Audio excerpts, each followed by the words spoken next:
Okay. Hey, everybody. Welcome back to another fun live. So, uh, as as we come on here, we love the warm and fuzzies. So the hellos, just so I know you're here. Um, I already know we're coming in with quite a few questions already, and I can see people hopping onto the stream. So again, love those hellos. How you doing? And just remember always with this setup today. We love questions, but comments, feedback, any information, any trending data, all of it's going to be super, super valuable. So, a couple of items before we kick off. Obviously, and I can throw this right up at the top. I think everybody knows we're practiceinterviews.com. If you want to learn more about our coaching, I can throw a bunch of banners, a bunch of items up there to just let you know a little bit more about our services. We obviously have a ton of free resources as well. So I want to really start off and let's kick off and let's talk a little bit more about yesterday's video, which came out very, very late. And I apologize for that. I don't think it came out until after 9 p.m. Pacific time. So yesterday's video, we were really focused in on, the AVP role. And that's an associate, an administrative business partner at Google. And we just were getting so much feedback. We were getting so much engagement and interest on that role that we thought it would be really valuable to come in and tell you a little bit more about that position. You know, a couple of the keys that came out, and I was really, really lucky to be able to speak with a lot of AVPs about the role. And I know that everybody here is not interviewing for that role, but there were some good learnings across the board, which is, you know, thematically with any position, there's going to be strong focus areas. And for AVPs, it was all about calendaring. And so we spent a lot of time focused in on that, but more so just kind of looking and understanding the questions and looking at the big picture of the position. And that's why I'm just mentioning this video really briefly, because we want to be looking at these positions holistically, really diving into the job description, doing any networking with people in that current role to learn as much as we can about the position. Okay, we don't need to spend a lot of time. Again, it's a very unique niche down role. If you want to check out that video, definitely go ahead and dive in. Again, it came out at about 9:30 last night, which was not the ideal for me, but hopefully there's some value in that video. So without further ado, everybody knows I don't like to waste time. I like to dive right into the questions. Remember, we love questions, comments, feedback, hellos, trending data, and obviously, I think, as you know, we're a pretty positive platform. So all that positivity will shine through today. All right, Bruno. After 4 interviews, you received a response that the team decided to move forward with another candidate. Although disappointing, the recruiter said all your interviews were good. She then scheduled me for an interview with the hiring manager for another role, which I felt did not go well. The interviewer seemed impatient. I became nervous and didn't give great answers. So my question is, was he already biased perhaps by the fact that previous team didn't want to move forward with me? I remember you mentioned HC approved. What does that mean? And finally, is there any framework to use with TNS hypothetical questions? Eric has posted a few on the Slack group. Okay, so I want to go back. Let's start here. Maybe the interviewer was able to review the feedback and said, hey, based on that feedback, and let's just imagine your recruiter's name is Jane. Hey, Jane, based on that feedback, I'd like to speak with Bruno because I think there's some good content in there. And then maybe they came in with some bias. It's also possible that they were just having a bad day, or that is their default style as an interviewer. And remember, especially because of COVID and especially because these interviews are being done via video, there is almost no checks and balances for these interviewers to perform at a high level, give you a good experience. It's just not happening. It's falling short so often that when somebody's impatient and they're kind of messing up our flow, you know, one of my strong recommendations is don't let it continue to occur. If you really can't break through with them, just pause the interview and say, hey, Sue, I want to pause. I feel as though maybe there's a lack of connectivity because maybe my responses aren't coming through in the manner or methodology that you see as a great way to get you the right answers. Is there anything that I can change or do in the way that I'm answering the questions to have better results with you? If we are not connecting with the interviewer and they're annoyed, impatient, whatever it might be, there's going to be no challenge with switching it up, with breaking up the pace, with kind of having that, like, you just gotta switch things up. This is a weird analogy, but I'll just bring it up. One of the biggest things that happened with the relationship between Gorbachev and Reagan in the 80s was Reagan was really frustrated during the conversations with Gorbachev, and he said at one point, he's like, "I'd like to take a walk with you." And they took a walk and they went in for a walk. This was at the White House. They walked outside, and that actually changed everything. Why am I bringing up that analogy? Because sometimes when we get these bad interviewers, we just need to stop and switch it up. We need to break the pattern, because if we don't do anything to break the pattern, the interview is going to continue down that path and you will not have success. So some way, switch it up, break it up. You've got to do something within that interview. If you're not building connectivity, it's going to be massively successful to change their thought process. And if they won't change, so what? They definitely weren't going to change if you didn't do anything about it. I hope that helps. Now, HC approved means hiring committee approved. So I hope that that's really clear. And then framework for, I don't know what TNS means. So if you're on the thread, I'll have you come back because I'm not sure what that means. I hope that helps. Okay, what sort of hypothetical questions can one expect in preparation for an on-site interview for a financial accountant role? Yeah, so good question. So for a financial accountant role, some of the hypothetical questions would be something in the numbers that's not sitting right. Like, how do you know, something really simple? How do you know the numbers are right? Or I want you to imagine that a report is due later in the day and the numbers are way off. What do you do? So it could be something from a numbers perspective. It could be a little bit more on the analysis side, but think about some of the key challenges that happen in that type of role, and then just create fake scenarios for yourself. It's going to be super, super helpful. Go into the JD. And I can pin this video. I can go ahead and pin this video. And also we have a little bit of this in our course right now. So let me throw that course up there. So if you go into our courses too, we'll kind of teach you how to go through the job description and how to create your own questions, because typically about 60, maybe 70% of the questions can fall within the job description. I hope that helps. Give us the 30 to 60 second description of work to add to a resume. For me, the number one area, if we're gonna talk about this for 30 to 60 seconds, bulleted summary. That's where I want you to spend your time.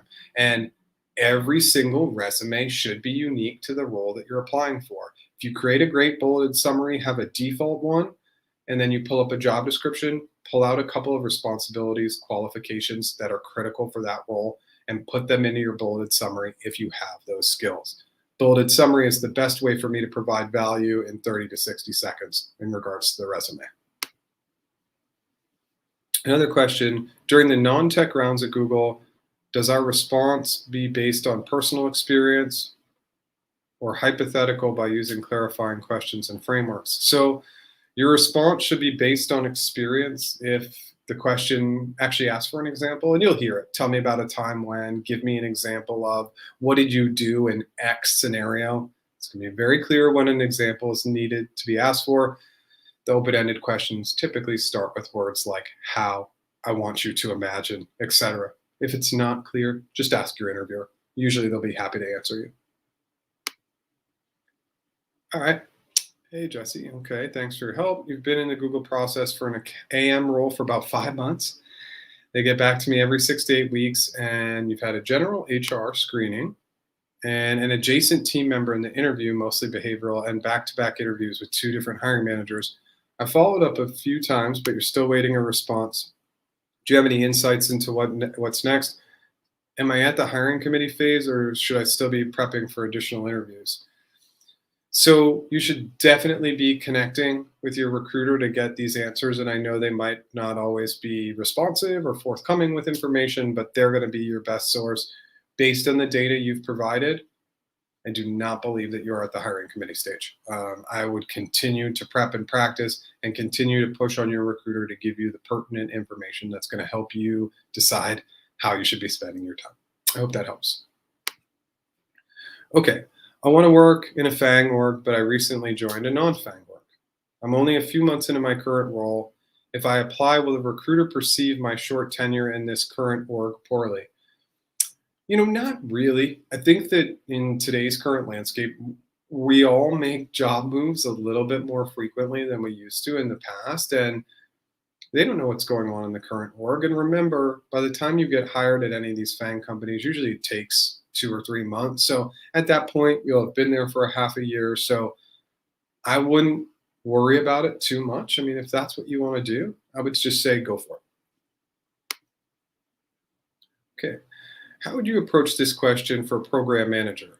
How do you balance and prioritize multiple projects of varying complexity? Any framework in mind? The reason why I'm smiling is I actually asked this question to a couple of clients this week. And the reason why is I saw this question pop up online. And I'm just like everybody in the audience. When I see questions pop up online, especially for recent interviews, I know that they're trending. And with trending questions, we really want to focus in on those. Glassdoor is not the end-all, be-all, best resource for everything. But for interview questions, it really is the best resource. You really want to focus in on questions that have been asked in the last year or so. That's always a good methodology. So for this question, prioritize multiple projects of varying complexity. What I'm looking for in this question, how I really want to focus in on my answer is, of course, I'm going to go to my go-to clarifying questions, right? Have I ever worked on these types of projects before? What do my relationships look like within any of these given projects? Where are we falling in the larger program, or in the beginning, middle, or end? What is the impact or scope of scale of any of these projects? Are they all varying impact, or are they all having similar impacts? Those would be some of my clarifying questions. Then I'm really thinking about, this is going to become a very, very hybrid framework. I'm actually going to join probably all 3 of my frameworks together: operational, technical, and collaborative, because I have to understand the overarching goals and objectives and historical data and my timeline from an operational perspective. But on the technical side, I might also want to be thinking, well, if I have multiple complex projects, well, how do I scale that? How do I adapt? How do I automate so that some of the cross-functional items are coming together? And then on the collaborative side, how do I make sure I'm listening, questioning, communicating with the critical stakeholders? So I really love a hybrid approach when it comes to this question. And then when you solve, just wear the hat of the role. Be thinking about some of the projects that might fall within the specific program or programs that you might work on. I love that question, though. It's a really, really fun question for me personally, of course. Okay. My final round with Google last Monday, and the recruiter mentioned that you received positive feedback. We have a chat scheduled this week. Should I deflect on comp until HC or team match? Is there some help that can be provided for negotiations? I'm not particularly good at this end, and how and when is leveling determined? Okay, there's a lot of questions, so let's chop through all of them. So you're going to have a chat this week. Should you deflect on comp until after HC or the team match? Yeah, probably, because HC is going to be the ultimate determiner of your level. So we don't really know. We don't want to really negotiate without that data point. So I would definitely hold off until we get a little bit later stage, till your HC approved, your team match approved, like they love you. So yes, hold off. Is there any help that can be provided for the negotiations? You're not particularly good at this. Yeah, so I can throw this in here. This is where you can go to get and find out more about our coaching. Obviously when it comes to negotiation, we spent a lot of time talking about this, and really the most critical piece with negotiation is setting that anchor high, being gracious and kind, and really starting the negotiation process when they want you. Because when they want you, it becomes much, much easier for them to deal with the high number that you're going to go in with. I hope that helps. I know it's relatively high level, but I think these are the steps I want you to take. Okay, saw a YouTube video saying that you want 15 to 20 stories because when your interviewer has an on-site for 6 hours, you will repeat your interviewers and will compare stories. Is this true? For Amazon. For Amazon, this is true. For Amazon, 15, 20, 25 stories. Amazon does not like when you repeat stories. So this is a very, what you're touching on is something that is very Amazon focused. For your regular company interviews, I would not have that many examples. I think it's way too much. I would focus in on that kind of 7 to 10. You might have a couple of niche down examples that you know are going to come up, like a conflict or something really nichey for the role. But 15 to 20 for your normal everyday company is a lot. It's just for Amazon. They do not like when you repeat examples. So this would be the strategy for them specifically.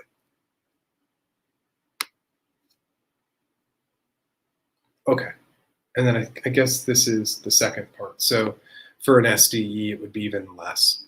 You're only going to have one behavioral interview. So 5 to 7 great examples would be awesome. Okay, now we're getting into it. 16 minutes in. Okay, volume is good. Banners are awesome. You guys, let me know what you think about the mic and the thing. I can also push it out of the way. And I think it's funny what StreamYard is doing. They're highlighting the plants in a really cool way. They did this last week, so I kind of like that. Okay, sorry, I scrolled ahead quite a bit here. Let me go back to where I was. Okay, so Vivek, live sessions and videos have been tremendously helpful for your interviews at Google. Awesome, you're welcome. Tomorrow you have your last on-site via video. During your initial discussion with the recruiter, I was asked if I was attending any other interviews for another company,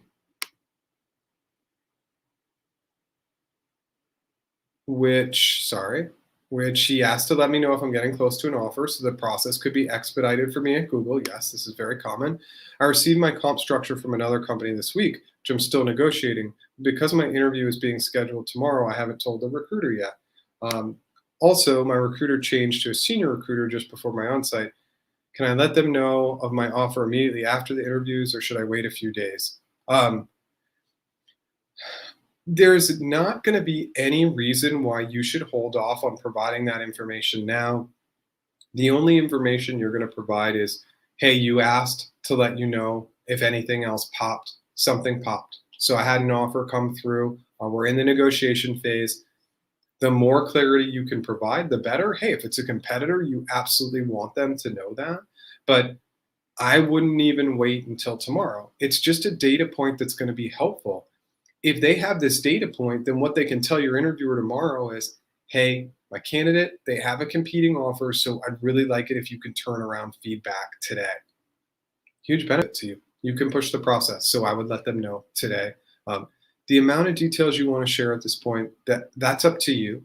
You don't need to provide a ton, but I absolutely would provide that information. Okay, got through round 1, okay, of RRK. I'm imagining that's GCA and Googliness and Leadership for a customer engineer. Next is the famous customer engineer presentation. Has anyone gone through this phase? What to expect? Would love to hear some firsthand experience and tips. Yep. Customer engineer presentation for Google is 7 slides. They want you to focus in on something dynamic that you've done in your career, something that was complex and had great results. The biggest item, and we can break away from the CE role, this is going to be important for any presentation in any role, not too much on the presentation slides. Really simple, really clean, because really the guidance here is that if you have too much text, your presenters will be like reading the text and they won't be listening to you. So very lean on the text, and then make sure you're casting a wide net. We're talking to a technical and non-technical audience very often in these presentations, or that is the character they're playing. So Not going too technical or not technical enough is a challenge. And then the last one, facilitation, not presentation. Engage with them, bring them into the conversation, build space. A lot of these presentations, especially for the CE role, they're like, hey, you're going to talk for a half an hour and then we're going to ask 15 minutes of Q&A. That'll be a lot of talking without any interaction, so make it interactive.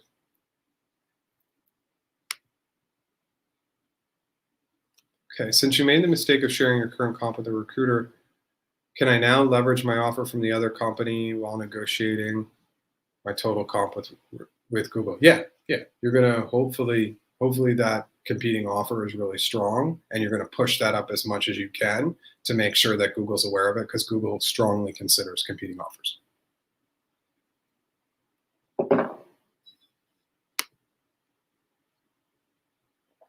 Hey Jeff, just finished my second round with the hiring manager for senior financial analyst for Google Ads. Felt like you could have done better on the open-ended question and thought of a few more things I'd have mentioned to the HM. Should I include those additional thoughts in my thank you note? No. Yeah, I know it's a bummer. I know that that's not the answer you want, but it's never taken into consideration. I've never really seen somebody say, whoa, that was great thought process after the fact. And I know that's a bummer. I even did this once when I was at Google. I interviewed for a startup in the city in San Francisco, and they gave a reason why they weren't going to hire me, which was a horrible reason, which I fought back on and gave them the data and feedback why, and then they just never responded. Nobody ever responds to that, so just be gracious and kind in your thank you note, but I wouldn't add that additional context. Ultimately, that is your decision. If you disagree with me, I don't want to stop you from doing it. I just haven't seen a lot of value in doing it. Good luck, John. Keep us updated. Okay, what kind of questions will be asked for a corporate dev manager role at Google? Possible to share GCA sample questions. So, okay, corporate development manager. Okay, so when we think about corp dev, we're thinking about a lot of collaboration, a lot of stakeholder engagement. This has a little bit of kind of that, any sort of role that's going to have heavy collaboration. So GCA questions could be about dealing with strategic initiatives where you don't have all the information, working with difficult stakeholders. But as I mentioned, always with GCA questions, I can give you all the GCA questions in the world, but what's really going to help is creating the structure. Go to clarifying questions, go to frameworks, and starting to pre-plan solutions. What are you going to need to do in the role? You're going to have a much better pulse on that than I will. And knowing the pulse and knowing what's going to happen in the role will help you pre-plan those solutions. So don't get away from the position. So I did a deep dive into all of Google's interview feedback on Thursday and Friday of last week. And at the end of the solutioning component on all their data and guidance, they say, if you can correlate it to the role, that's going to help you have more success.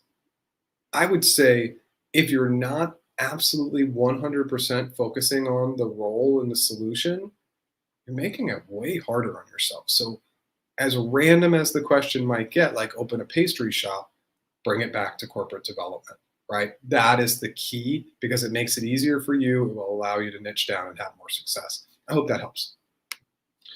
All right, Stephen, where are you at? Seriously considering booking a one-on-one session with your team and prep for an oncoming interview? The session is 1 hour. Can I expect that RRK, leadership, and everything would be covered? Absolutely. I can throw that link up there for anybody who's curious, but we can cover everything in that hour. The real goal is understanding structure, organization, and level of detail. Structure, organization, and level of detail. And the reason why these items are so important, the structure is usually pretty easy. We can fine tune that pretty quickly.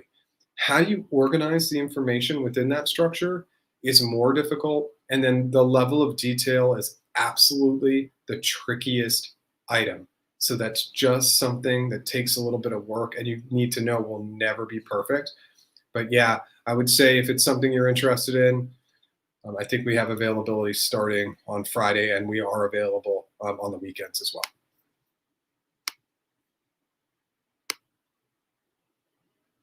Your recruiter previously told you that she'd get back to you on Monday, but nothing yet. Interview was on Friday. We're at Wednesday. We'll follow up today or tomorrow. That'd be fine. Okay. I think this is a Google supply chain program manager role, because usually supply chain is on the program management side. Recruiter said they're looking for an L4, and she told me the total comp range. However, I believe my experience and background should be L5. Can I give L5 based expectations? Yeah, I mean, those L5 based expectations might be setting the anchor high. Sometimes we believe that we should be at a level that Google doesn't believe we should be at, right? And I got hired full time when I was 36, and they gave me an L4, right? So I mean, did I think I was an L4? No, but that's what Google thought I was. So I did exactly what I recommended to you. You're going to push the anchor high to get paid as much as you can for that L4 if they decide to hire you for that role. Yeah, so Stephen, the best way to prepare for a one-on-one practice session with us, make sure your behavioral answers are laser clean, clean them. And if you are coming without go-to clarifying questions and go-to frameworks, you're not going to get as much value out of the time. So those are my two strong recommendations, and that's the practice strategy for anybody, whether you're going to do it with a friend, a professional, whatever you want to do.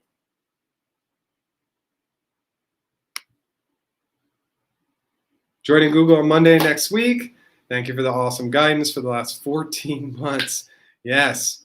How are the first few weeks? Congrats. First of all, amazing news. How are the first few weeks at Google, and any recommendations to navigate those first few weeks?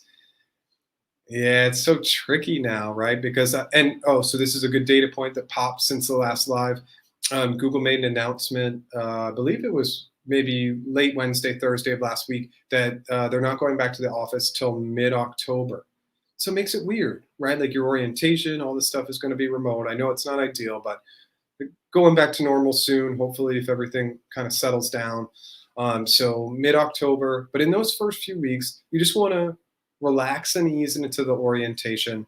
And then so much of those first weeks, first months, first quarter at any new organization, it is about coming in and being super impactful from a branding perspective. Build that incredibly strong brand. It is going to be critical for your success. So that means listening, asking tons of questions, volunteering, and really building that positive energy, positive vibe. Everything that you say should be very, very positive. People, when they get around you, and by get around you, I mean via video, should always have those warm and fuzzies. Building the brand when we come into an organization is one of the most critical things we can do in our career. Tina, still showing up. Thank you so much. Tina was a great help. And Tina, thank you so much for assisting me on the ABP role yesterday. ABP video. I sincerely appreciate it. Obviously, if you watch that video, you can see I used a lot of the data that you provided along with others. So I appreciate you. Yes, congrats across the board. What's your worst experience at Google? Wow. Okay, this is a good question.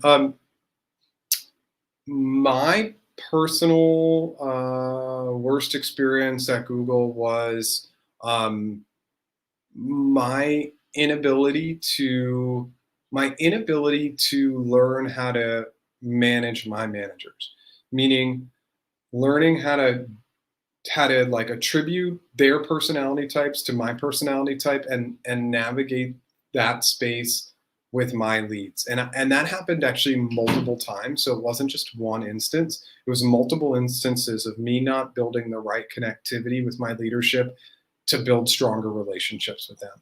And so much of what we do in life, and this is my coach hat, but is taking ownership. And I could reflect back and say all these negative things, but the reality is that those items that didn't really work out for me were because of me. And so just a key point, and we could go back to somebody joining Google for the first time, like build those relationships, ask those questions to leadership. What is your style? How can I best build a strong relationship with you? Get that data and then take that data to yield success for you. So my worst experience was multiple experiences of not being aligned with my direct leadership. Thanks for the question. Oh, just spilled some coffee. Oh, that's going to leave a mark. Okay. 4 months ago, I was contacted by the recruiter and interviewed for a customer engineer infra specialist. Okay, very common role. Recruiter said I didn't do well in the presentation round. She said to reapply after 6 months. Okay. They will redo the GCA and presentation round. Now you're in for a solution architect role, gained good experience. Can I reapply before 6 months? If yes, should I prepare for all rounds? Okay, so yeah, I mean, I think it's fine to reapply before 6 months, but really, like, why aren't we just reconnecting with that recruiter? Like, that's going to be your best move. Go right back to that recruiter and say, here's some valuable experience that I've learned since I interviewed. Boom, boom, and boom. I think that's really setting me up for success. Would it make sense for us to trigger the interview right now? Go back to that point of contact. Now, if that point of contact is no longer there, yeah, I would say maybe wait till that 6 month mark. But just be highlighting to them, if you can still chat with them, why you think you've gained the skills in such a short period of time. Had your first exploratory call with a recruiter from Google and was told they were going with other particular candidates. Should I be worried, or is it just that you weren't right fit for a particular role? Yeah, I'm sure you didn't do anything wrong. Did you show up on time? Did you listen?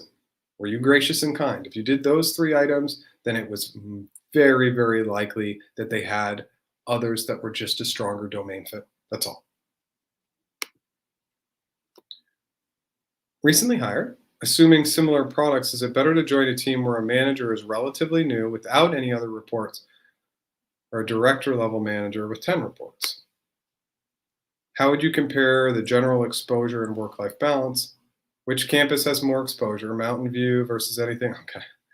Okay, let's start with the first part. So I honestly, when it comes to managers and manager relationships, you just want to get that pulse and feel. And we're not always going to get that right. Trust me, I've gotten that wrong many, many times in my career. But I would go with the person who you felt more connected to, had what seemed to be a better personality match, personality fit. They said the right things in the conversation. So always go with more of the feel, because remember, people do not leave jobs because of comp or because of any other factors. The number one reason why people leave jobs is because of their manager. Now, general exposure and work-life balance, balance is on you. If you do not want to be balanced, Google will let you not be balanced. Any organization is going to not let you be balanced. They're going to let you work as hard as you want. And I can tell you, I was one of those people who just grinded, worked for 5 years while I was there. So work-life balance is on you to find that pulse. I would say shutting down, taking the weekends off, and when you go on vacation, leaving your work phone and laptop at your house, at your apartment, wherever you might live. Great piece of advice. Now, in regards to exposure, well, for right now, it's no campus, and I don't think that exposure will ever be quite the same after COVID. But yeah, if you can work on main campus, you want to work in Mountain View on the main campus. It's the most fun. They have the most cafes, the best food, the most gyms, the most buzz. There's an amphitheater right there. You have downtown Mountain View a couple miles away, which is super fun. Yeah, the main hub in Mountain View was the best. I got an opportunity to work on that campus for a couple of years, and it was the most fun I had. And you get exposure to all sorts of people. You can be close to your team. So that's my recommendation if you have the chance. Okay. What are the keys to look out for to identify whether a manager or team has a good work-life balance if you're in the team match phase? Okay, yeah, let's explore that a little bit. You could say something like, I'm really looking forward to this. I love to work hard. What's your philosophy on, working nights and weekends. Something as simple as that. I don't think that that's the best way to phrase it. You'd have to think about how to phrase it, but it's absolutely a good question to ask about work-life balance. Um, you just want to be careful, right? So in the team match phase, you might stay a little bit away from those questions. And then when they're like, okay, we love you, we want to hire you, you can have that follow-up conversation to ask some of the tougher questions. People always say interviewing is a two-way street, and it is. But we ask the tough questions after they love us, want to hire us, because then we've already won them over. If we're coming and we're asking really challenging questions really early on, we don't know. It could set them off. So let's win them over first, and then let's ask the tougher questions later. Just my 2 cents. Okay. Wish I had managed to switch it around with the impatient interviewer, but I let it affect me, unfortunately. Oh, it was for a trust and safety role. Thank you. Sometimes the abbreviations in my mind, I can't connect it during these lives. So thanks for trust and safety. Okay, so quick recap for anybody watching. If you get an interviewer who is not listening, impatient, annoyed, stop the interview and say, so it seems as though we're not connecting. What can I do to get more connected with you? Is there anything I can switch up just so we can get on the same page, because I'm super excited about this role and I want to make sure I'm delivering content that's valuable for you. It's not going to hurt because it's already going poorly. Thank you, Tina. It's been a long journey for you too, but thanks to Jeff and Eric, all the people and patience through this process. Thank you so much. For anybody who's on here who's interviewing at Google or wants to get into Google, and hey, we know that that's 3/4 of our audience. So patience is key, and it's key at every stage of the process, whether it's getting in, whether it's interviewing, whether it's waiting for feedback, waiting for the team match, waiting for hiring committee feedback, whether it's in the negotiation phase. That's one of the best times to be incredibly patient and slow. It takes a lot, and sometimes it takes a lot longer than we think, but if you can be patient, it will pay off. What kind of questions can be asked for a Google Cloud Program Manager? Can you share some GCA questions? So I am going to go right here. If you want to go into the question bank, we just have a ton of questions in there. This is, cloud is one of our major focuses. Not surprisingly, because it's one of Google's major focuses. So I would hop into that question bank. We have a ton of questions in there that should help you and should guide you with GCA questions for program managers.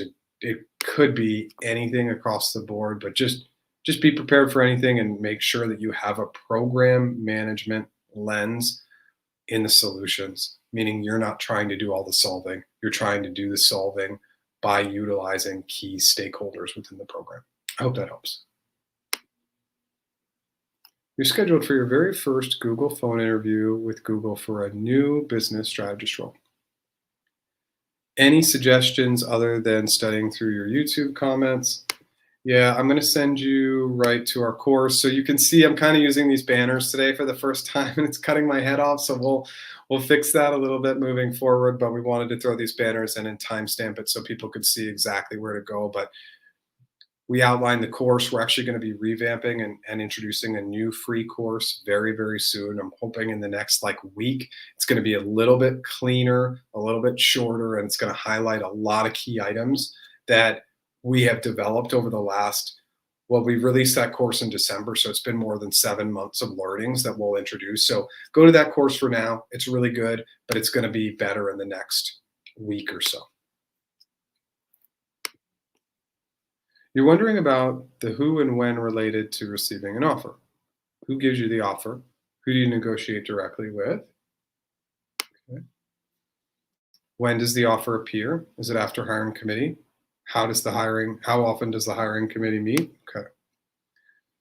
The recruiter handles all the compensation information. So they give you the offer and you directly negotiate with them, and they will work with the compensation team to make sure that they're getting you the best offer possible.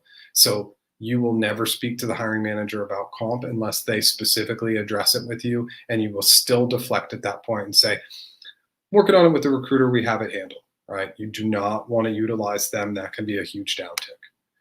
Now, when does the offer first appear? After you've passed every stage, hiring committee, team match. That's when the offer will first appear. And then how often does hiring committee meet? It depends. It depends on the specific area that you're interviewing for. If it's more niche down, it's usually once a week for hiring committee. If it's something that's more robust, like software engineers, they have hiring committees almost every day. What's the context of today's live session? So here's the deal with the live sessions. I throw a fun title up there. We try to get a little bit focused in here, but the reality is that people have questions, and we don't want to say, hey, no, you're asking a question that doesn't focus in on our core area. So today was like anything's on the table. So I just threw that out as a fun topic area because I think I'm pretty open and pretty transparent about everything. So I wanted people to ask challenging questions today, but it's really hard to get the group collectively when we have 40, 50, 60, 70 people on these lives at one time. So I try not to push back too much. We are going to start pushing back a little bit on some of the more commonly asked questions, which is why we're going with some YouTube shorts. The goal is to massively start building up those shorts so that we have a really, really good strategy to send people to 50 commonly asked questions and get that all done in the next couple months. Would it be appropriate for me to ask my recruiter for feedback with the hiring manager after I was told they were going with other applicants? I'd love to improve and be considered in the future. They won't do it. It's a legality issue. If they say anything that falls outside of the minimum qualifications in regards to feedback, they leave themselves legally viable to be sued. And so that's why at all these big tech companies, unfortunately, you will never get specific feedback. And I'm sorry for that, because there were so many times that I wanted to give specific feedback because I knew it would help my candidates, but it just won't happen, unfortunately. I'm sorry. Sorry, everybody. I'm just staying caffeinated and hydrated.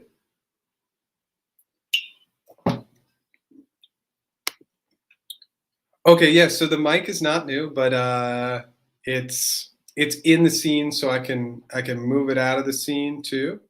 And we can try that, and people can tell me if the volume changes as well. Yeah, just let me know. Let me know if you guys like the mic in the scene or don't like the mic in the scene, but obviously it helps. And if the volume got crazy low, because I did that, just let me know.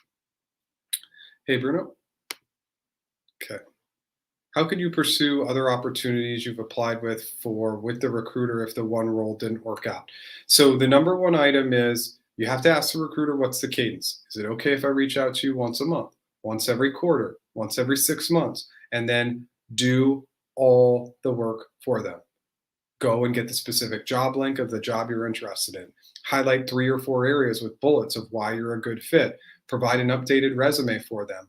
Put your email, your phone number, your contact info, and your availability over the next 2 weeks to have a conversation with them. Make it easy. They get bombarded. So the easier we can make it, especially after we don't make it through the interview process, the better. Recruiter told you all the feedback was great, but chose an internal hire. I was told I'll be considered for other roles. Is this happening a lot? Yeah, absolutely. And this doesn't just mean losing out to internal candidates. This means just in general, like, we're not always going to be the ideal fit because the competition is incredibly tough, incredibly fierce. So if they're giving you this feedback, they wouldn't be giving you this feedback for no reason. They're giving you this feedback because it actually was strong. So you will be considered for other roles, but yeah, absolutely, this happens every single day, multiple times a day.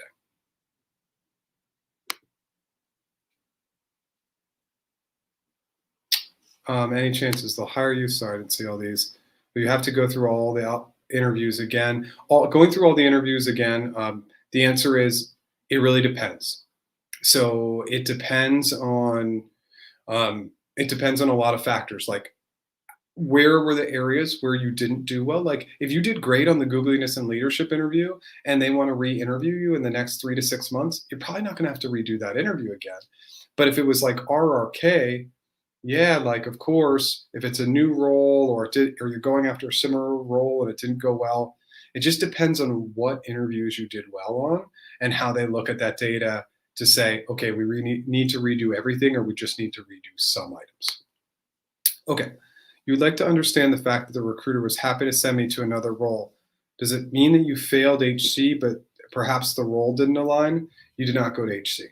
Um, the while recruiters communication is not always great, one item that they're usually pretty good at communicating is whether you went to hiring committee or not. So my best guess is that you did not make it to the hiring committee stage and that they should be telling you that. um, okay, I just said, does it mean that I did not? Okay, so I hope that that answers your question. If it didn't, come back and let me know. Yep, happens. Thank you.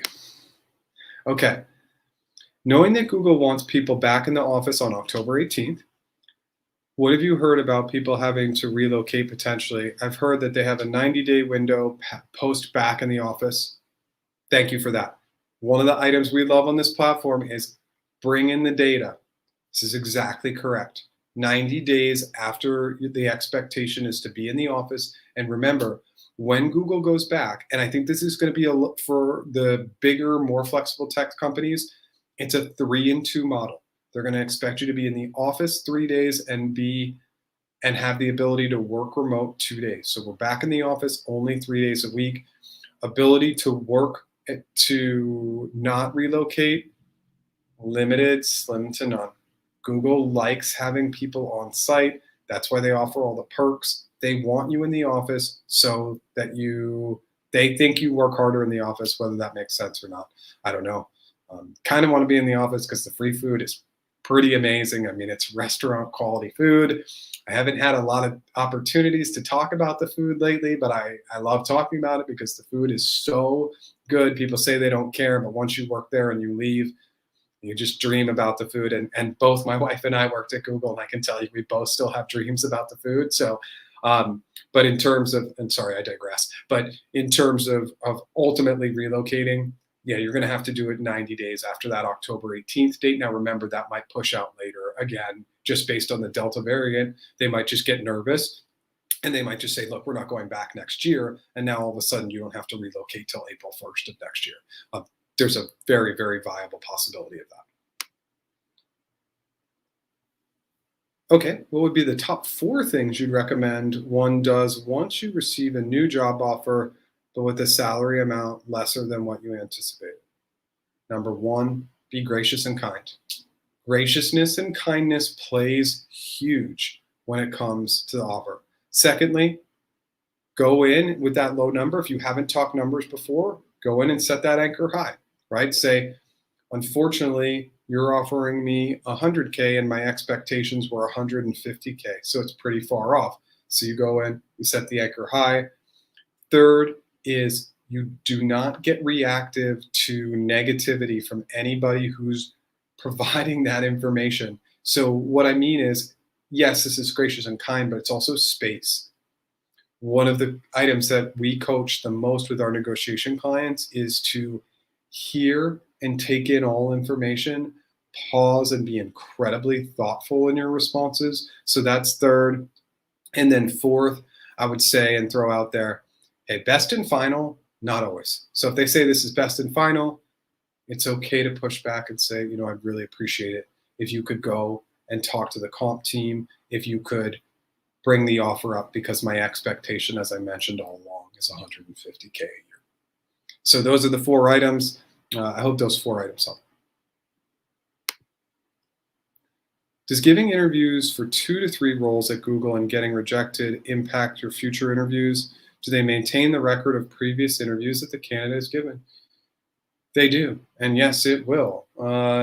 Now, if they've come back to you 2 or 3 times, best guess is there's some good data in there. My best guess is you're not totally bombing the interviews, because if they come back time and time again, it means that they saw positive feedback. Maybe there was 1 interview that fell short, 2 interviews that fell short, but there was some good nuggets, some good information in there that's making them want to come back. But there is diminishing returns, right? Law of diminishing returns.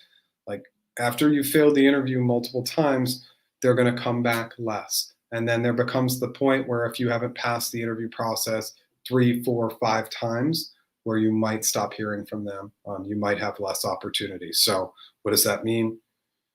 Put in the work, right? Start grinding, start practicing your interview skill set more, really practice and prep, because your opportunities over time will be limited. All that data and information stays with you. You could go in the system right now, and any recruiter there could go in the system and look up my profile, look up my scores, look up that stuff. Now, they're not supposed to, but they could, because that data would still be there. Okay.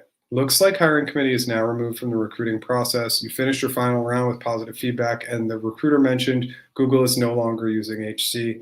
I wish recruiters would make and have better communication skills. This is absolutely incorrect. HC has been removed for some specific roles, but the majority of the organization is still going through hiring committee. And that is happening as of today. Anything can change over time, but hiring committee holistically has not disappeared. I have a lot of insider knowledge and insider data, stuff that's not confidential, right? But hiring committee has not completely disappeared. If it's disappeared for your role, awesome, because it's a beast. It's a bear that you got to get through, right? So, but holistically, has hiring committee disappeared? Absolutely not. Okay, just finished the whole bucket. Okay, I like the bucket word for TAM position, RRK1, GCA, GNL, and RRK2. Now is HC. If yes, how long does it take to get the result? More often, how often do they meet? The result and length of time, I can't tell you, but for TAM roles, the hiring committee should be meeting about once a week. Okay, where could you get a good sense of salaries in the EU for non-tech roles at Google? There's a little bit of data, I believe, on levels.fyi. When we look at non-tech and even tech roles, you can take those US-based salaries, like just go to the premium markets where you're going to have the most data on levels.fyi, and I can put that in the YouTube description, and look at it as, I don't know, it's maybe like a 30% differential in terms of less that they're paying in the EU across EMEA. Unfortunately, for the most part, EMEA does not pay great for tech. Now, there are some areas that are going to pay better, like a Zurich or a Berlin is going to pay better, but some of the biggest hubs like London, Dublin don't pay that great. Remind me, I think it was an L4 program manager that you were looking at. I could be incorrect, but you can come back and let me know. So that's kind of going to be in that, that's going to be in the low 100s in terms of total euros and in terms of total comp, usually across EMEA. That would be accurate for an L4 program manager. If I'm remembering correctly, I might not be. Let me know.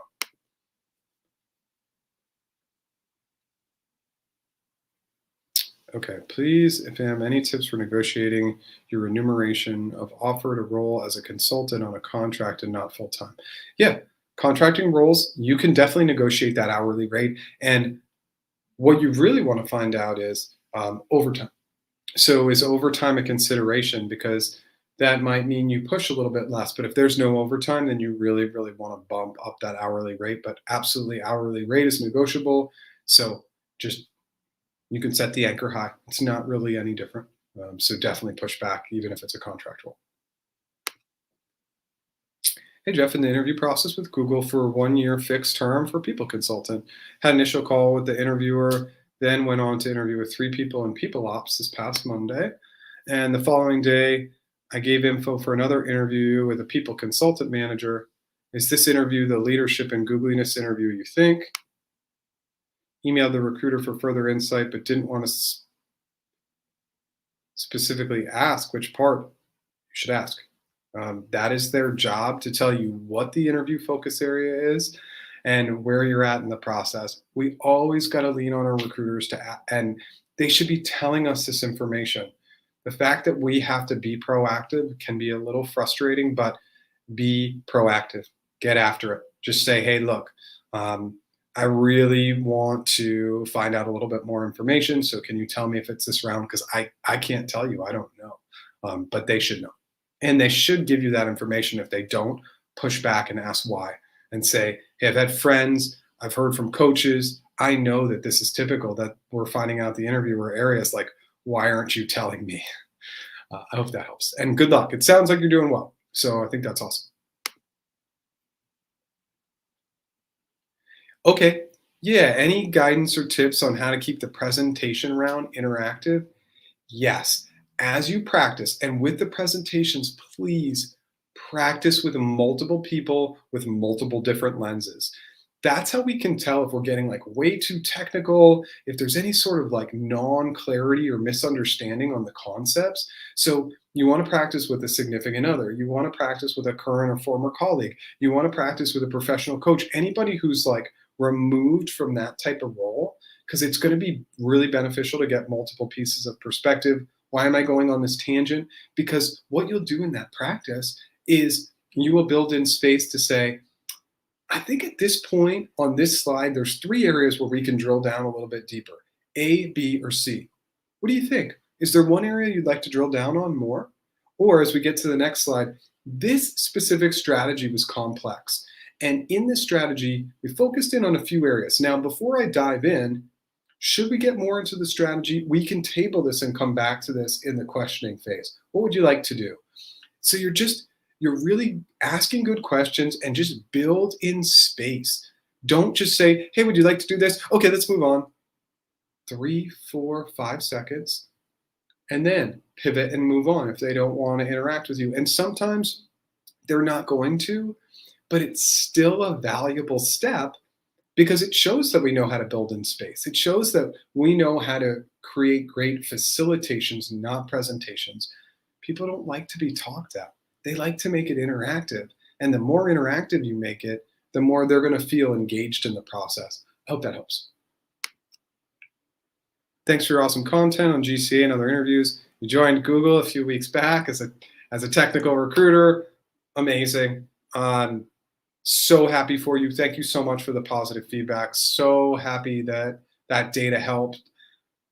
I don't think enough people watch the recruiter videos. I think I have a good pulse on what it takes to get in there from a recruiter perspective. So I hope you were able to watch a couple of those recruiter specific interviews and or videos.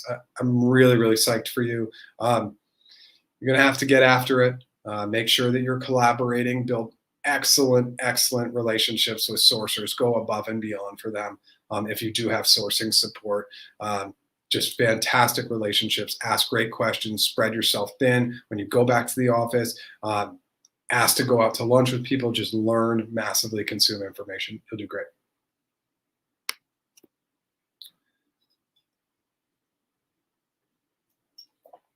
Okay, received an offer from Microsoft Dublin. Channel has been super helpful answering your questions. Do you have advice on the offer negotiation? Yep. Set that anchor high, be gracious and kind, and stay with the number. The number is your number, whatever they push back. Build in space, be calm.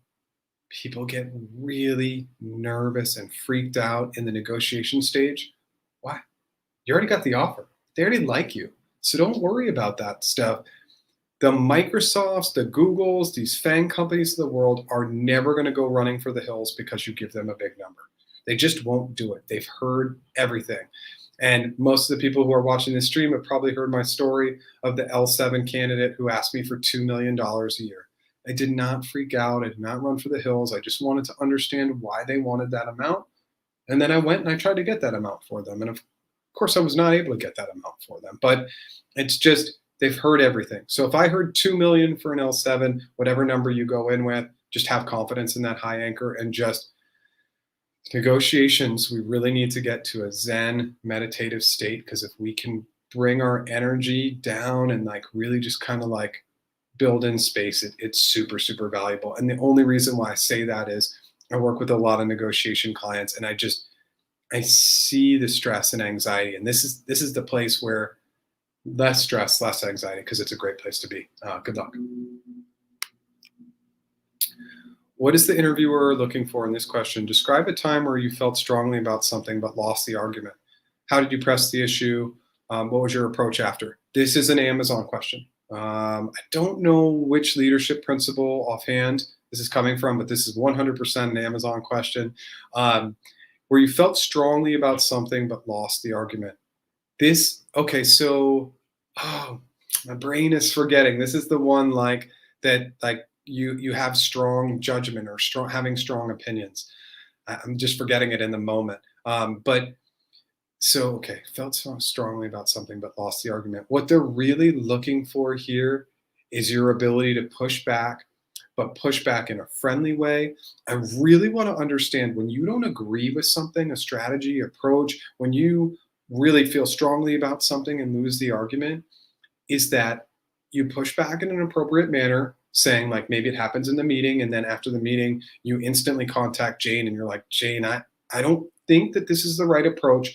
Please give me 24 hours, 48 hours to collect the data and really defend why I think my approach is good, so that you are really pressing the issue with information. And then if they push back, that you're maybe going and collecting more data, you're getting champions, you're getting stakeholders on your case. And then ultimately your approach after is to really get feedback. Hey, Jane, was that a really good approach? Like, did you like the way I handled this? Is there anything I should have done differently? Did you document your feelings so that it could be revisited in 6 months? Did you share it with a larger group? I love this question. And hopefully for a lot of us, we have this example in our career where we didn't agree with something and we had a strong voice, but we did it in a very friendly and kind manner. We just didn't say, no, I don't like that. Like we really backed it up with data, we backed it up with time, and we really pushed back in more of a one-on-one setting. It doesn't mean you can't push back in a bigger meeting because you need to push back in the moment, but just that you did it with a gracious and kind approach and you really, really took those learnings. I absolutely love this question, but it's definitely 100%. This is an Amazon question. And remember with Amazon questions, the one other item I want to highlight on Amazon questions is there's such great behavioral questions that we use them for clients at other companies like the Microsofts and Googles and Facebooks of the world, because they have spent a long time fine-tuning these questions, and they've been the same questions for years. Yep, congrats. Thanks for sharing. Okay, so thanks for the awesome support and guidance. What's up with the presentation round? Is it mandatory for what roles if this is applicable? Okay, can you please share more about it, or what part of this? Okay, so presentations, the two most common clients that we have that have presentations, hands down, the number one is customer engineers, sales engineers. It was a part of the process for a long time, even while I was there, because I was in that kind of arm or wing of Google Cloud. Then they dropped it. And the data absolutely showed them that they were not making the best hires by dropping that part. So for customer engineers, sales engineers, which is a huge part of Google's hiring process right now, the presentation is a part of it. We also work with a lot of people on the designers. Designers will absolutely have to go through a presentation stage as well. That's more of a portfolio presentation, so it's a little bit different. Now, you might have to do other presenting that's more case study, but a lot of the case studies that especially like Google is doing are built in, and you come in, you get the data, and then you present. I hope that helps.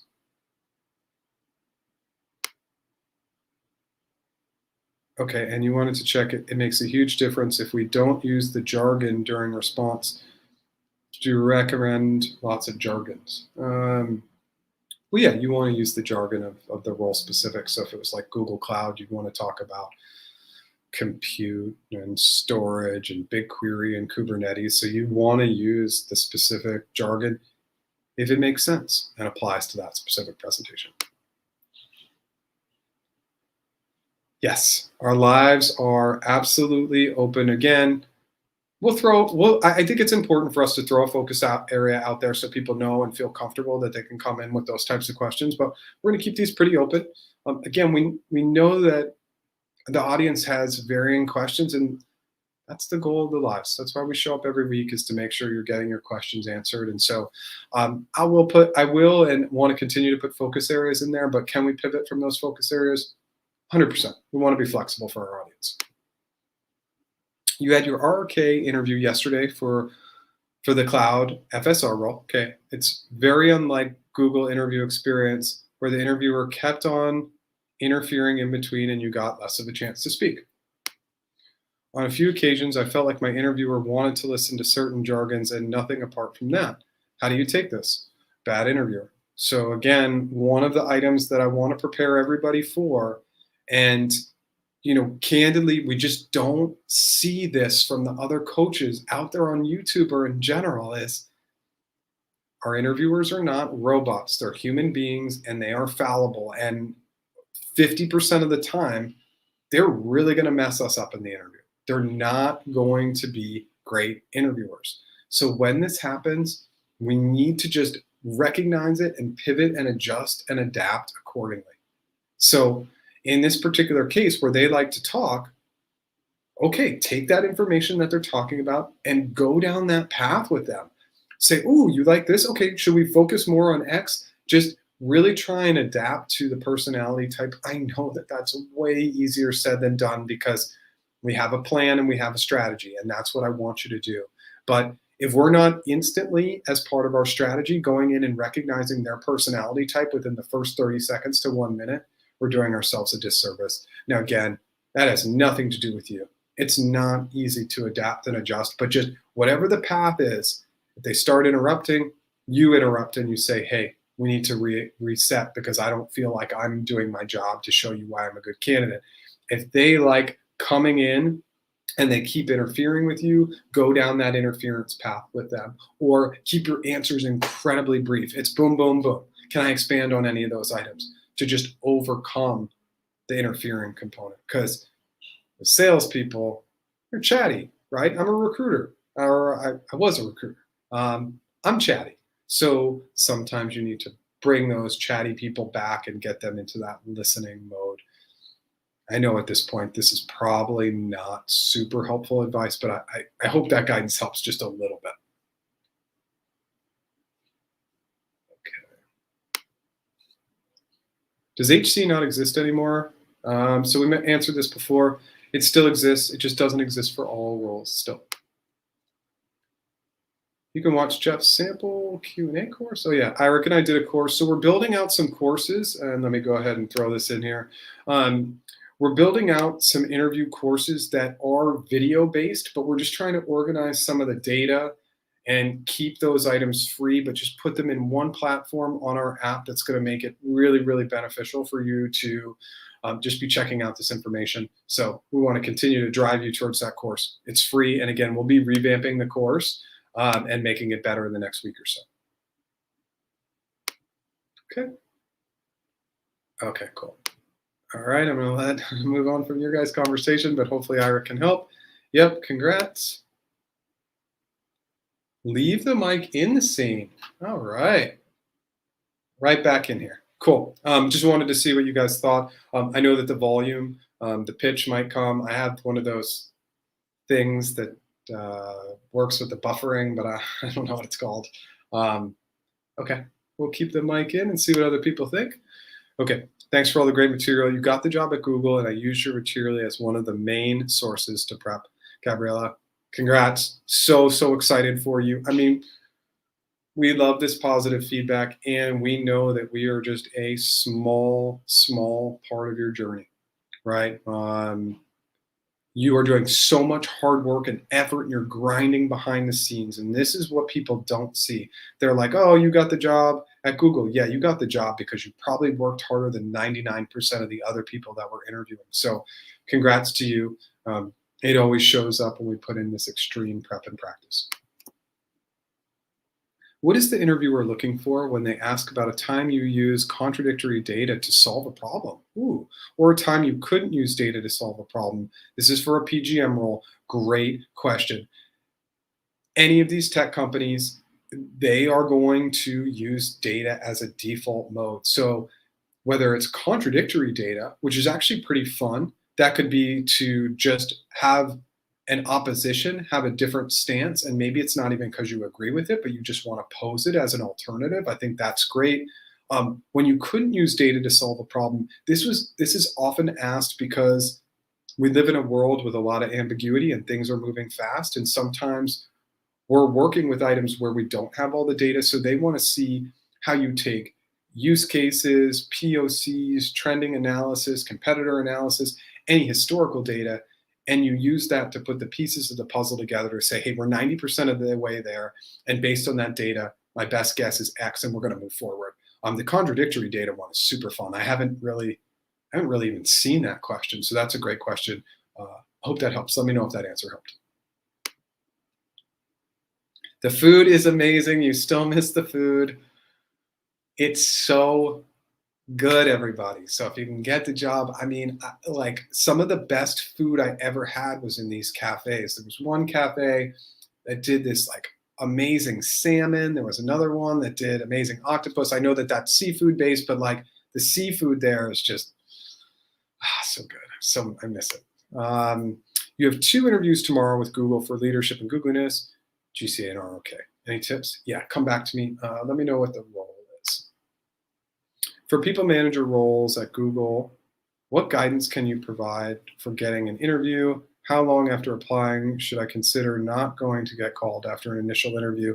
So yeah, so for getting an interview, you got to be networking. You can apply, but it's not a great strategy. So networking and referrals, the networking strategy is give first, right? So the give first model is really important. So you go and you comment on people's activity on LinkedIn.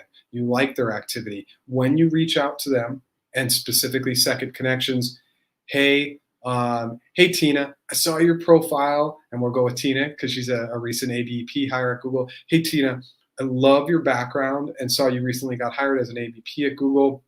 I found this really good article on how to build great partnerships in an administrative role. Just wanted to share it with you. And you don't ask for anything. So we really go with that networking, give approach. It will come back. Trust me, it works. But too many people are asking in that networking strategy. That's one. And then if you don't hear back, Google's actual specific guidance is if you haven't heard back in about 6 to 8 weeks, they've likely moved forward with other candidates. Gave your Googliness round 2 weeks ago and haven't received any updates from the recruiter. Oh boy. Yeah, reach back out. If you haven't reached out, you got to be proactive. Totally unacceptable. And let's talk about the next action. Could slam them in the survey. There is not a single candidate that I ever had that would ever wait even half that time to hear back from me. Do you have an unorganized recruiter and you need to make sure you push? Now, when you push, just be gracious and kind. Still really excited about the opportunity. Would love to know if there's any feedback. Send that email now. What resources would you suggest for people going into people management roles? Yeah, I mean, you just want to really drive and look at any leadership type of questions. You're going to get so many questions. And remember, positive and negative. Conflict with direct reports, mentorship with direct reports, what is your leadership style, etc. Think about the classic leadership questions. That's going to be critical. And then, of course, I can throw this up here really quickly. If you want to go into our course here, you can check out our course. And then we have a ton of leadership questions in our question bank. It's not going to be quite organized that way, but it will be organized by role.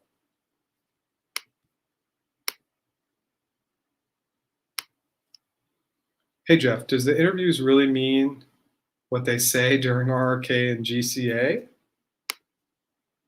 All the rounds, the interviewers acknowledge the responses and specify the responses are really great. How do you perceive it? Yeah, I mean, there's no reason for you to give for them to give positive feedback if you didn't actually do well. So what does the interviewers really mean when they say RRK and GCA? One is role related and one is cognitive ability related, but let's not even focus in on that. If they're giving you positive feedback, that's a good sign. There's really no reason for them to do that if it's not valuable. Okay, Alex Flannery, I just popped in to say I'm proud of you, miss you, glad to see it's going well. Tuning in, Jeff is one of the best recruiters I've ever had the pleasure to work with.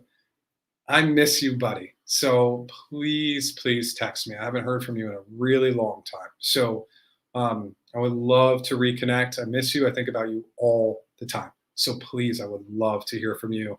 Um, I follow you on social media. It looks like your life is going great, but I would love to have you back in my life. Okay. How can I get noticed by big tech companies in the US? You're from Mexico, currently working for a US company, already got reached out to and referred in Canva, but they haven't called me back. Okay. Well, Canva is a super cool company. They're like blowing up and doing such a great job. When they really figure out how to get people to stop using the free service, which we use free Canva, and I'm sure a lot of people here do, when they really figure out how to monetize this is going to be awesome. There should be a lot of opportunities in the US. If you're located in Mexico. We have a lot of clients in Mexico, mostly in Mexico City. That's where most of our clients in Mexico come from, just because obviously it's such a huge area. But continue to push, obviously from a sponsorship perspective, coming from Mexico is easier than coming from some other places. So I would say continue to push the process, and with Canva, just make sure you follow up. I hope that helps. Which number of placement in a month that attract a big company? I'm going to have you come back and restate that question, please. It's a little unclear. Got an email with the subject, you're invited to join Connect with Google. After an on-site interview for the PGM role, recruiter hasn't reached out yet, and it's almost 1 week. Is that a rejection? No, just follow up with the recruiter and find out what's going on. That's an interesting email. Yeah, follow up with the recruiter today, right now. Do you think people who work with leadership coaches can outperform a candidate who doesn't? Yeah, 100%. So let's just talk about this for a second. Getting a coach in any facet of your life, whether that's for coaching for a business, coaching for interviews, coaching for personal items, spiritual items. I have a coach. At one point, I had 3 coaches that I was paying for, but I pay for a coach. There's no way that I could be coaching you as an audience if I didn't have a coach who honestly kicks my butt every week. I mean, it's just, those are brutal sessions. So I am a big fan of coaching, but if you're not getting coaching in whatever aspect that you want to get coaching in, coaching is really going to help you push the mark a lot faster and ask the great questions that you haven't considered and help you arrange and come up with a plan that's going to help you have great success. Okay, disagree and commit. Thanks, Alex. So that was the question that we had before, the behavioral question about like pushing back against something. And that whole disagree and commit section from Amazon is like, you disagreed with a business directive, like you pushed back against something, but you didn't win the argument. It's all about kind of, they're all going to be the very similar answers. As long as you showed graciousness and kindness and backed up what you were trying to do with data, you'll have great success.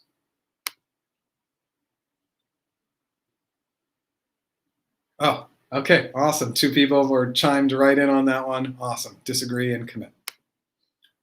You had your G&L today for an SF field sales manager role. Absolutely nailed it on the final GCA interview. Tomorrow, your videos and resources. You've been studying for 2 weeks. Help me nail it. Frameworks, examples, tie it back to the role. Awesome. So thank you so much for that positive feedback. And with GCA interviews, tie it back to the role. It's like we could give you all the questions in the world, but everything gets way, way easier if you tie it back to the role and you niche down based on the role. It takes the randomness of the question away. And when we take the randomness of the question away, it removes the major fear of those questions, which is, I don't know how to answer that. It's so random. Okay, let's take that randomness, tie it back to the role. Will yield massive, massive success. And remember, this just comes from knowledge. This comes from all the coaching of all the clients. We kind of figured out what's the system, and that's the best system for success. I love this. Everybody knew that question. Disagree and commit. Amazing. Okay. What would you do if you made a mistake of revealing your salary expectations early in the process? would it still be possible to renegotiate afterwards? How do you do it? Yeah, so the number one way is you say at the end when they like you, because that's when you're going to start to repose those numbers. So now they like you, and you can say, you know, even if they come in with the offer first, or you come back and they say, okay, are we still aligned on X number? You can say, you know, I've had an opportunity to speak with some people currently working at the organization. I've been able to do some research specifically on levels.fyi, and my salary expectations were a little low for this position. And I really need to we need to readdress that number a little bit and drive it up. Are you going to be able to set the anchor as high as somebody who never came in and initially anchors high? Probably not. But really, really critical that you still will push back and come in with that new number. That's the best approach. It's just kind of like a data and research. You can say, hey, I've done my research, I've done my analysis, and I need to pivot on the number a little bit. Okay, just passed the Google as an AI architect. Thanks for all the videos. Awesome. We are getting, wow, we've had like 5 or 6 of these today. So this is great news. And we love it when you show up, because it will tell everybody in the audience, it's not about us. We're just one of many resources. You are doing the hard work behind the scenes. So it's really about gratitude to yourself and all the time you've put in. Congrats. What are the tough technical positions at Google to fill? The toughest technical position to fill at Google, without a doubt, AI and ML Eng. Most competitive job in the entire world in correlation with product managers at big tech companies. It's product managers and AI and ML engineers on the tech side. Hardest jobs to find ideal candidates and have them pass the process. Coach helps you build transparency, self-awareness, then the leadership coach will be very helpful. Okay. Jerry Kalana, I'm not familiar with that, and Rebootco, and I can put, I'll put both of those into the YouTube description just so we can stamp it. Okay, LP, yes, awesome, amazing. Okay, so recruiter reached out to ask if there were any last minute questions before the interview. Can I ask what the team member interviewing me is working on? Anything else I should ask? You can ask whatever you want. They may not answer your questions, but we should ask them everything.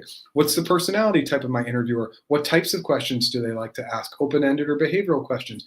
Any examples of previous questions that they've asked? What is their current role? What are they currently working on?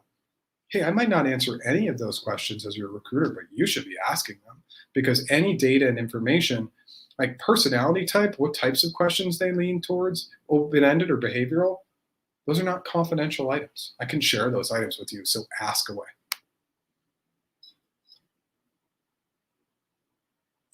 All right, just passed a recruiter phone screen. I have 2 interviews on Tuesday for an executive business partner.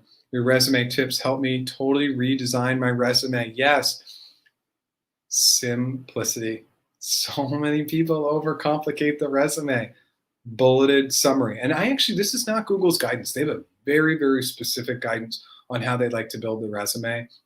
My feedback is your audience you have 3 seconds, and those 3 to 5 seconds, you just got to put all the pertinent information at the top, get it in their eyes, make sure it's specific to the role, and from there, you'll do great. Awesome news. Jeff, HC is a global team or a local team within a specific country? It's not always, so it depends. Like for like US based roles, you might get somebody who's US or in Canada. In EMEA, it could be, in multiple countries. So it's not always local. HC is really more honestly going to be time zone based. So like, if HC is meeting in California in the Bay Area, right, they're not going to have somebody from London in there because the time difference just isn't going to make sense. So it's more time-based than location-based. Okay. Yeah, we get that a lot, that people wish they had listened to the guidance before. And sometimes There's so much information. There's so much guidance out there, and things pop really quickly. So we'll continue to show up, and hopefully we'll get these things aligned for you in a good timing. You received rough estimate lowball salary from recruiter post negotiation. Would you be able to increase total comp by 50%? Now remember, if this salary is coming from Google, then it's just base salary. So could you get a total comp of 50% more? Yeah, if the base salary is 100K, and let's say it's an L4 position, so that puts you up to 115K. Can we negotiate to get 50K a year in stock? Maybe you can't double it, but okay, so by 50%. So yeah, could we get it up 50%? If we heard the base range was 80 to 100K, well, then we're going to get that 15% bonus and maybe 35K in stock. Now we're from 100K to 150K.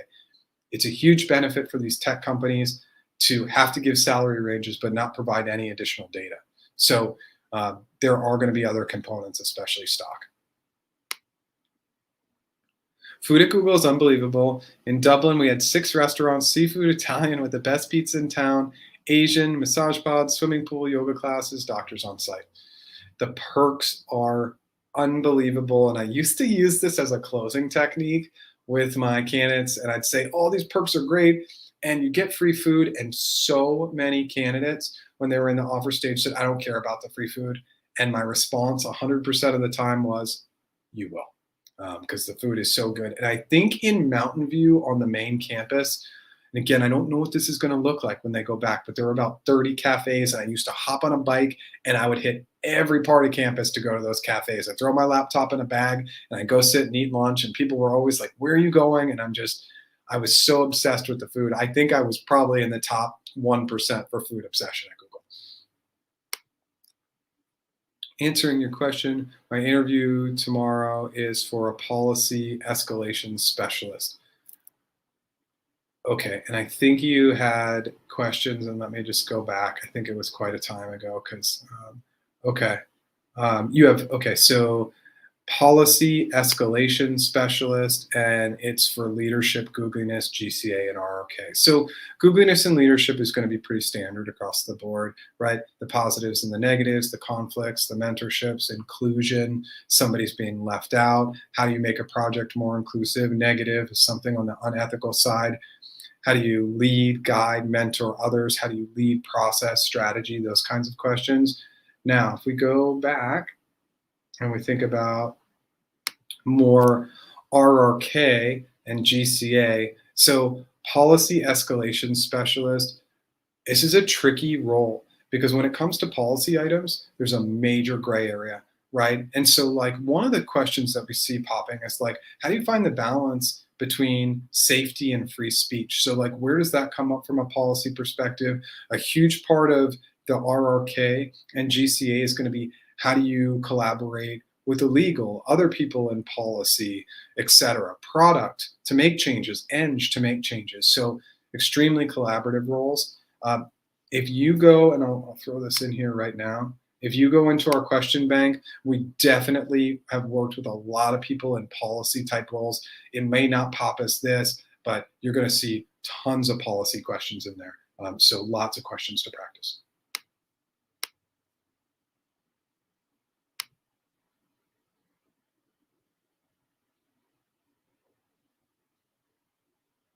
Yeah, and people still complained about the food. Yeah, it's pretty unbelievable. And I think also, you know, again, this is so much of everything is perspective, right? So I'm coming in, I've been in corporate America. When I landed at Google, I'd been working in corporate for like 13 years, and I got free food like once every 3 months. And when we got free food in an office, I was so excited. And so I think a little bit of it was perspective to understand. For some people, they come in and this is just all they've known is free food. But for people like me who had never experienced that before, it was just amazing. I know we're talking a lot about the food today, but it's a fun thing to talk about. How long do recruiters take to come back to candidates after the interview? We want to utilize that recruiter interaction in case they're moving forward with other candidates. Can never predict how long it's going to take them. They should be getting back to you within at least 2 to 3 days. If you haven't heard back in a maximum of 5 business days, You reach back out to them. Now, if you don't get the job, then you have to ask them, what's the cadence I can reach out to you in the future? And just make sure in that cadence, you have the link to the job, bullets of why you're a fit for the job, your availability, all those items that's going to make their job easier if you don't get the role, to have them help you in the future. No, we don't. But there's some good data out there. The only thing I'll say with the Amazon online assessment, like any online assessment, spend way more time on it than you think is necessary. It's a part of the process. So you just got to do it, right? If anybody wants to comment on that, feel free to come in and comment on it, but you have to really dig deep. I think sometimes people look at this as just kind of like just like an initial baby step, but really put all the time and effort into it. Okay, team and awesome content. Thank you. You have your first interview with the hiring manager for PGM role, PGM leadership role, what questions to expect. That's going to be mostly leadership driven and program management driven, and maybe you'll get a little bit of domain in there as well. The HM conversations are a little bit of a wild card, so just be ready for anything. Okay, any advice on what you do if the interview for 7 stages worth of interviews, but after the last stage, the role is closed and they offer another role that's completely different? Yeah, the only piece of advice I can give there is the other role interesting to you? And if it is, I would say go for it. If it's not, then I would try and keep a relationship with that recruiter and see if there's potential future opportunities.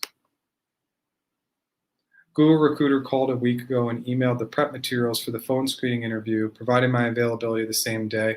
Still not been scheduled. Follow up with the recruiter now. Yeah, we just got to be proactive with our recruiters. That's what the data has been telling us for forever.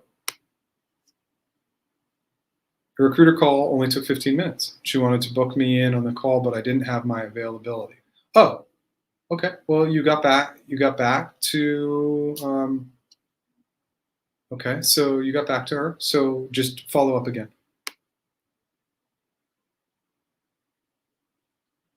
Okay, so tons of technical positions are tough to fill. I still think the AI, ML, Eng roles, I worked on those roles, incredibly tough to find the right skill set, but just the more niche-y it gets, the tougher it gets. The more generic roles are easier. For follow-up questions in the interview, should I be structuring my answers also in the STAR format? Or are these more simple or direct answers to the question?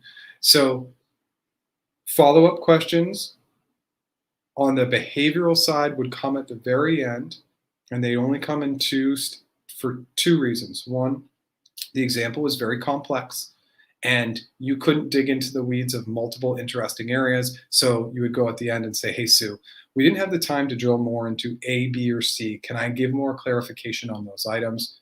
Secondarily, on the behavioral side, it's because Sue had a reaction, and we're like, ooh, let's follow up on that reaction that Sue had to say, ooh, Sue, you reacted to X. Can I tell you more about it? Now, on the open-ended side, those follow-up questions, better known as clarifying questions, would come right at the beginning of your answer to clarify the question, try and get additional data.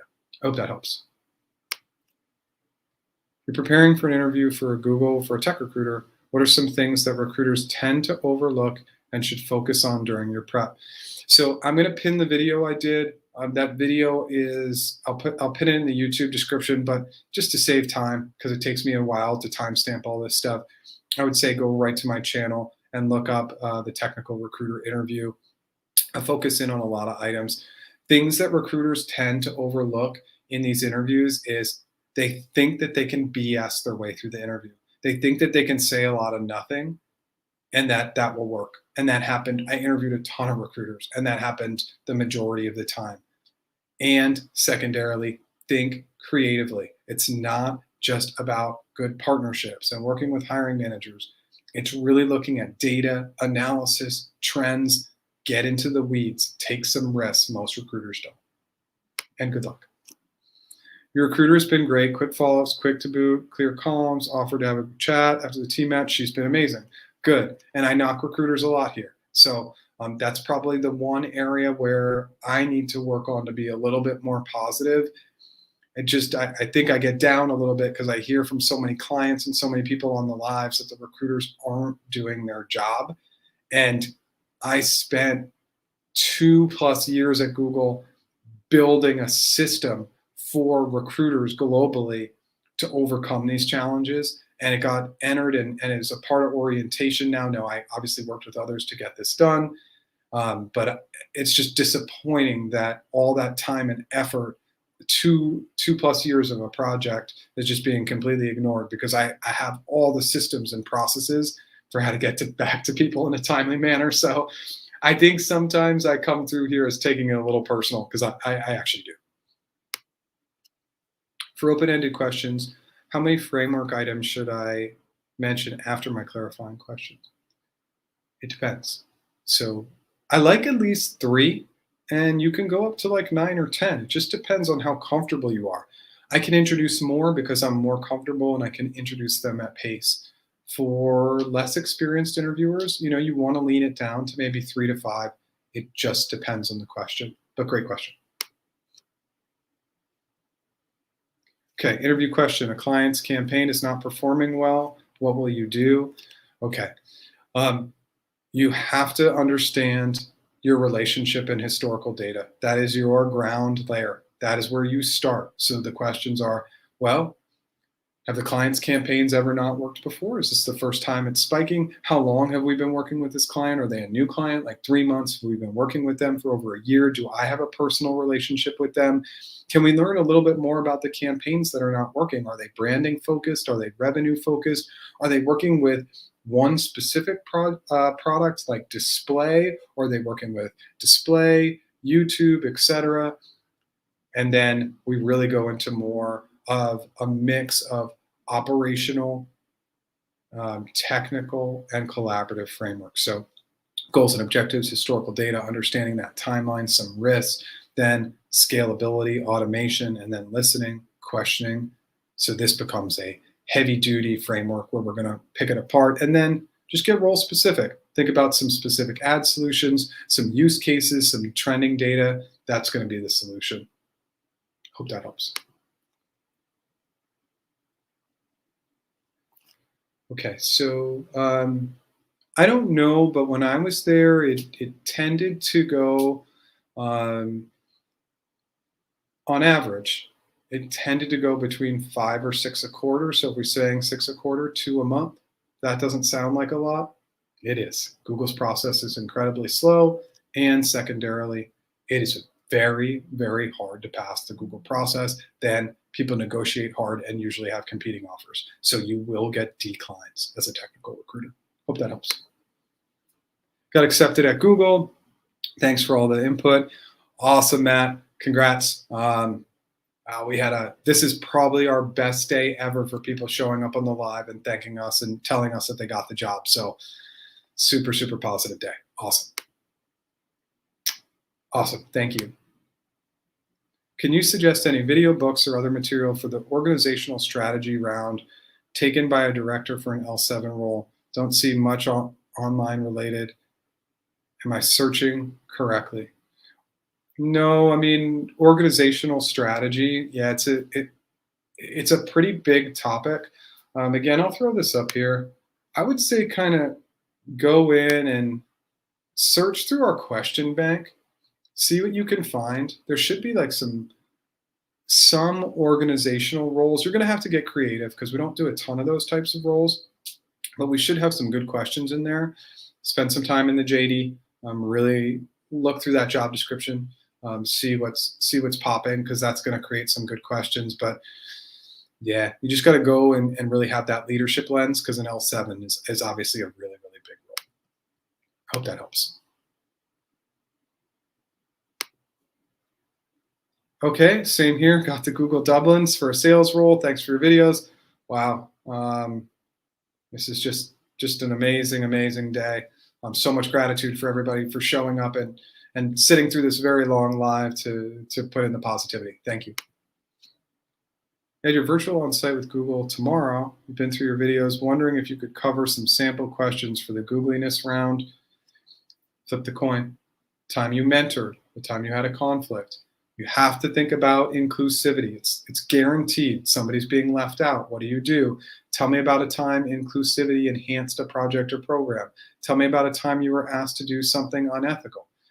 These are going to be the most common types of questions. Go into the question bank. We have a ton, but really, Googliness and leadership, it's going to be about positive and negative, and then just really, really focus in and key in on that leadership item. Good luck. What are the most common problems, mistakes that are made in technical Google interviews? Not clarifying the question. How does X work? Solve. Design X. Solve. Those questions require clarification. We have no idea what our interviewer is thinking, and a lack of clarification in the technical interviews is usually a default, it's a failure mode. So I would say my number one piece of advice to anybody going into a tech role, clarify. It's going to be critical. Which metrics Google Technical Recruiter follows? There's only 2 metrics that they care about. Well, actually, I take that back. There's 3 metrics: hires, candidate feedback, and project work. Those are the 3 areas that they'll focus in on for success in those roles. How you doing? How long does it take at Google for the recruiter to contact a candidate? You applied for the apprenticeship 1.5 months ago. If you haven't heard back in 6 to 8 weeks, they've likely moved forward with other candidates. Used to work at a TVC in Google 2 years ago. Your contract ended. Now you applied to a linguistics role. Your on-site interview is next week. So grateful for your videos. Awesome. Good luck. Hey, that internal knowledge is going to be super, super helpful. So just make sure that you utilize that internal knowledge for success. Okay, awesome. So IREC is continues to be our source for all great information. So I will put this in the YouTube description so you have it. And then, okay, these cover the key related fundamentals and business strategy. I'm just going to hold that up there for just one more second. Okay, just so you can get that down and you can come back to the video if I don't have the time to timestamp right away. Okay, what are the most popular software engineers, developer roles? Backend, and obviously the trend over the last 5 to 10 years is backend Python. Those are the most popular today, I think. I'm not an engineer. Okay, you're between me and Vood on, okay. Okay, I don't really know what you're saying there, but sometimes I can't even read the Boston accent. Okay, so again, high demand, highest demand is AI and ML Eng. Highest demand, it's not even close. Okay, this is going to be our last question today. Thank you for the videos. Couldn't got your L4 offer without them. Keep up the amazing content. Thank you. That is a great way for us to end. We got about 10 people coming in and giving us positive feedback today. We absolutely love that. Appreciate everybody being here, showing up. 10 a.m. Pacific time every Wednesday. We will continue to do these lives and deliver great content for you guys. Thank you and have a great day.